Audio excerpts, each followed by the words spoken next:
I've been down there many, many times. I've been at below rock bottom. I was in my 30s. Business went straight up and went down below zero.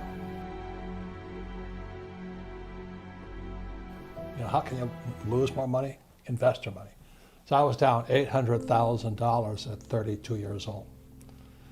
And my rich dad and my poor dad, my poor dad was a great guy. He's a school teacher, head of education for the state of Hawaii.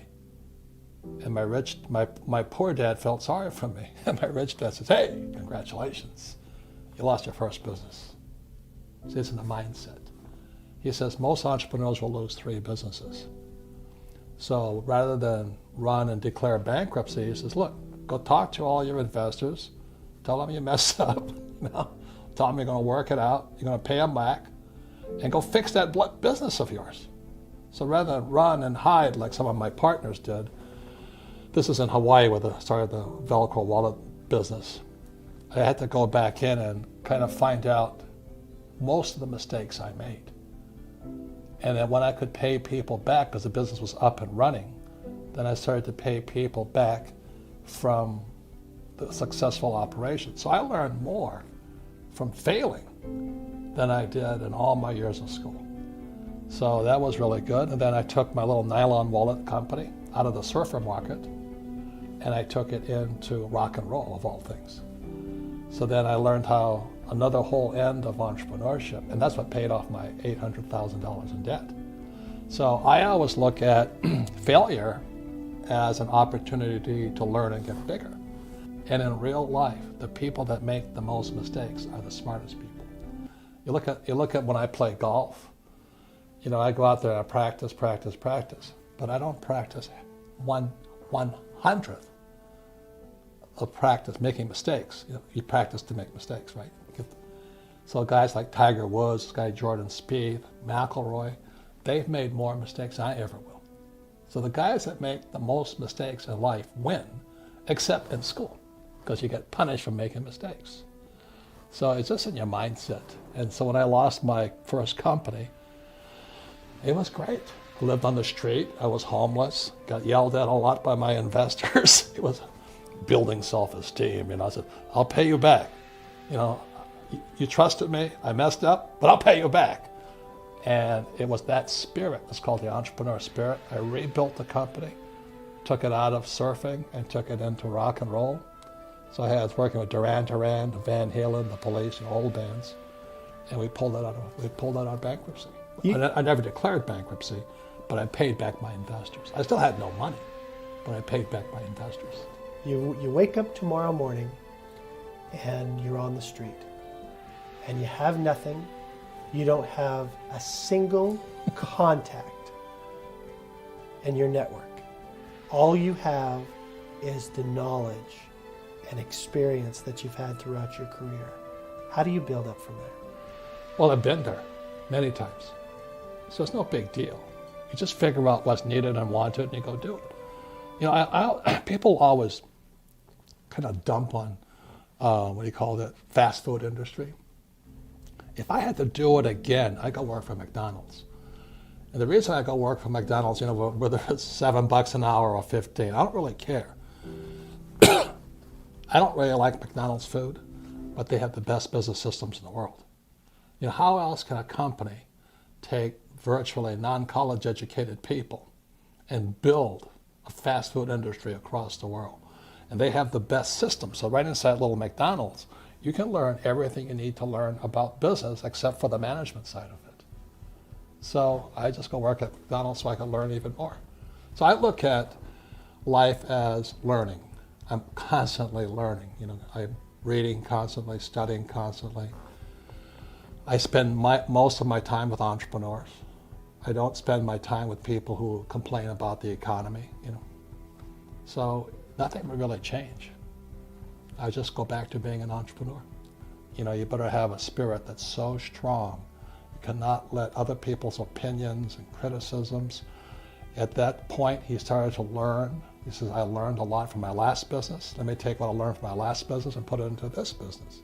The same as I said, I was in surfing when my my nylon business went down, I took what I learned and transferred it to rock and roll. You know, I mean, and then I transferred it into education. So today I'm an entrepreneur in education. I teach entrepreneurship because I understand what entrepreneurship is. The trouble with most entrepreneurs are self-employed. So they quit their job. And you know, in America today, the SBA, the Small Business Administration, says there's 28 million small business owners. 28 million. 24 million are classified as non-employers. Remember, they're a one-man team. You know, they'd be like, this guy said, okay, I'm going to take you on. Are you crazy? But that's what most entrepreneurs are trying to do. Because that's what they're taught to do in school, to be the rugged individual. The team is the hardest part of the game. You know, like, that's like, okay, I'm going to take on the Cleveland Cavaliers next year. Who am I going to put on my team? Well, my brother-in-law, who's fat and ugly. You better choose your team really carefully. Or, you know, my son needs a job. He's a drug dealer, but he played basketball in high school. And that's what entrepreneurs do. They don't choose their team with any kind of precision. Now, I made that mistake.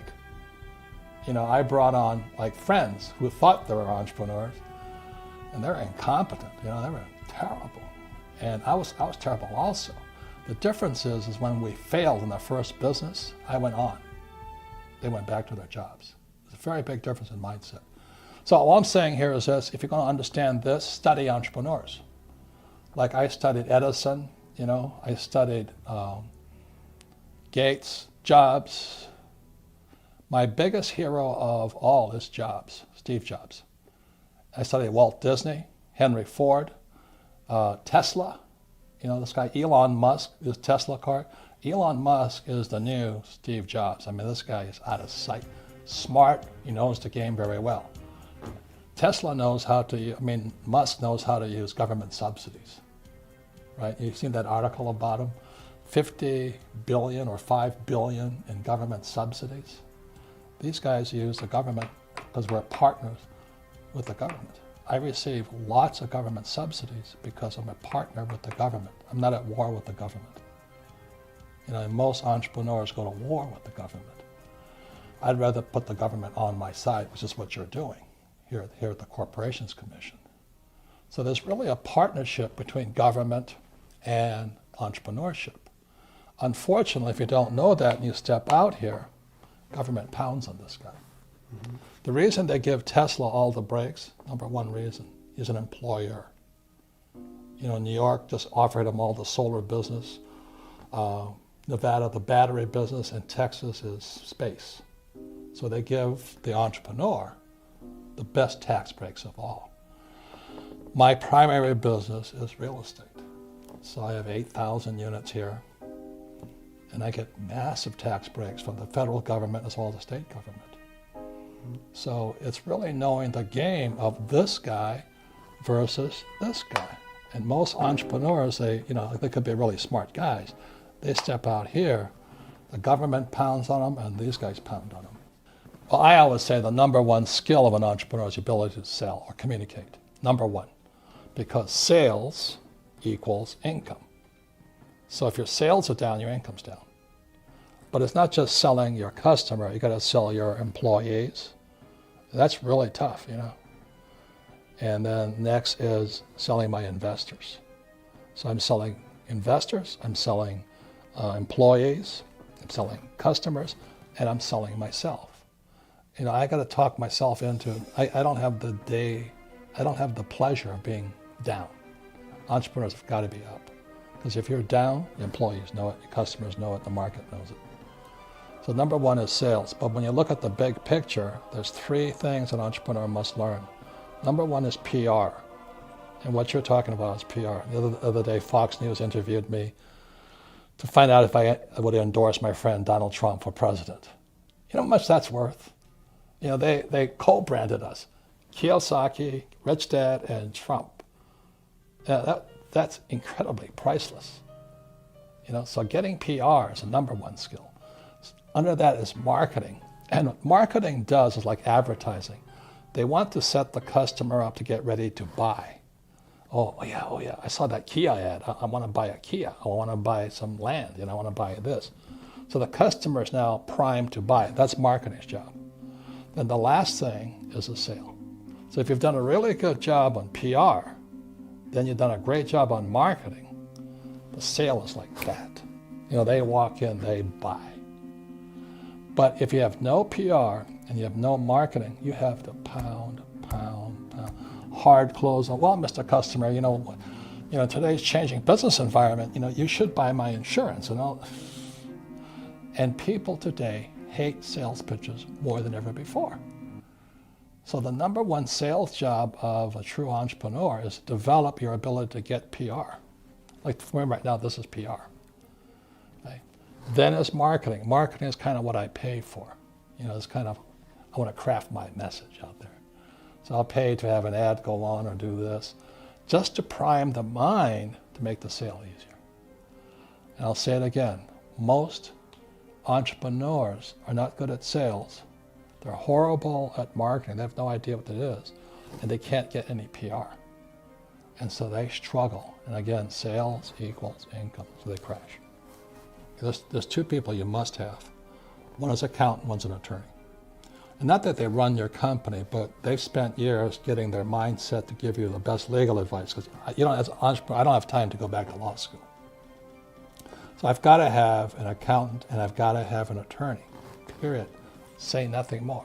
The good thing is they work by the hour, which means you can rent them. So only get one when you need one. When you get older or more mature, then you can bring them on staff.